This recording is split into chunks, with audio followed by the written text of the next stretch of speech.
სამწუხაროდ თუ საბედნიეროდ არ ვიცი, ისე რადგან მომიწია რომ მე თვითონ რამოდენიმე წელი ჩემი ცხოვრების დიდ ნაწილს სკოლას ვუთმობდი და მესმოდა რა, რაც თავიდან მაგალითად თუ მეგონა რომ იქ თუ პატარა რაღაცებს შეცვლიდი ადამიანები თუ სხვანაირად მოექცეოდნენ ბავშვებს რადიკალურად შეიცვლებოდა სიტუაცია,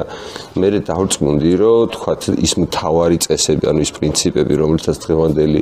სკოლა არის აგებული, არის ავტომატურად ბოროტებაა და ასეთ პირობებში შეუძლებელია რომ ბავშვი არ დაზიანდეს, ანუ ძალიან რაღაცა სხვა ფაქტორებმა უნდა იმუშაოს, ანუ სკოლა პირდაპირ გაგებით დღეს როგორც არის მოწყობილი, იდეაში ბევრად უფრო დამაზიანებელია ადამიანისთვის, ბავშვისთვის, ვიდრე როდესაც რაც მე წარმოვიდგინე, რომ აი რაც არ უნდა გაგვეკეთებინა ჩვენ ოჯახში, რაც არ უნდა არ ვიცი, არასწორად გვესწავლებინა, არ ვიცი, მათემატიკა თუ რაღაცა ფიზიკა, ვერ დავუშავებდით იმას, რასაც დაუშავებდა სკოლა, რომელიც ასწავლის ბავშვებს მორჩილებას, რაღაცა უსიტყვო რაღაც სწომას, მათ შორის უვითარებს მორალურად არასწორ დამოკიდებულებას ცხოვრებისადმი, რაღაც თავის თანატოლებთან ტყუილს აჩვევს ფაქტობრივად ის გარემო ბავშვებს აიძულებს, რომ ის ტკივილი, რომელსაც ისინი იღებენ, აი ამ რა ქვია, ხისტი გარემოთი, ანუ რაღაც დააკომპენსიროს იმით, რომ რაღაცნაირად თავი აარიდოს პასუხისმგებლობას და ეს ყველაფერი ტყუილში გადავიდეს და თუ ეს მოსულა, მაშინ ცხოვრებასაც ესე უყურებ, ხო? რომ შენ იქ არაფერს არ წარმოადგენ, შენ იქ სიტყვის და შენი ასე თქვა თავის გამოხატვის და შენი აზრის თქმის უფლება ფიზიკურად არ აქვს, ჩუმად უნდა იჭდე, უნდა დაემორჩილო იმას, რასაც უფროსები გეუბნებიან, მიუხედავად იმისა, შენ გესმის თუ არა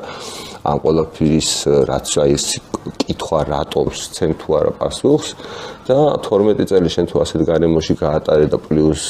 არაფერი რეალური არ ისწავლე იმ გარე სამყაროზე, რომელშიც მე უნდა გამოხვიდე და იცხოვრო, ეს არის ჩემი წარმოდგენით დანაშაული მომავალი თაობის მიმართ. უბრალოდ მე არ მინდა რომ სხვა ადამიანები ამაში ვინც ახლა მეც ხო ვიყავი როდესაც ისეთ მდგომარეობაში, როდესაც მეგონა რომ მაგალითად თავიდან ბავშვ სკოლებს რო ვარჩევდი, თქვა ჩემი დავდიოდი და მეგონა რომ მნიშვნელოვანი განსხვავება იქნებოდა რა სკოლებს შორის და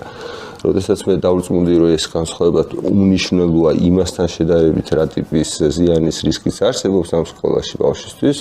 მე უბრალოდ მორალური დილემა დამიდგარა და შესაბამისად მაშინ ეს გადაწყვეტილება მიიღე და რადგან უკვე რაღაცა 7 წელი გავიდა ფაქტიურად ამ დღიდან, დღეს უკვე შემიძლია თქვა რომ სწორად მოვიქეცი იმაში. და როგორ მიიღეს განათლება სახლში? თვითგანათლება მიიღეს თუ სხვა ალტერნატიულ სკოლაში წაიყვანეთ? სახლში, შეულებრივად სახლში.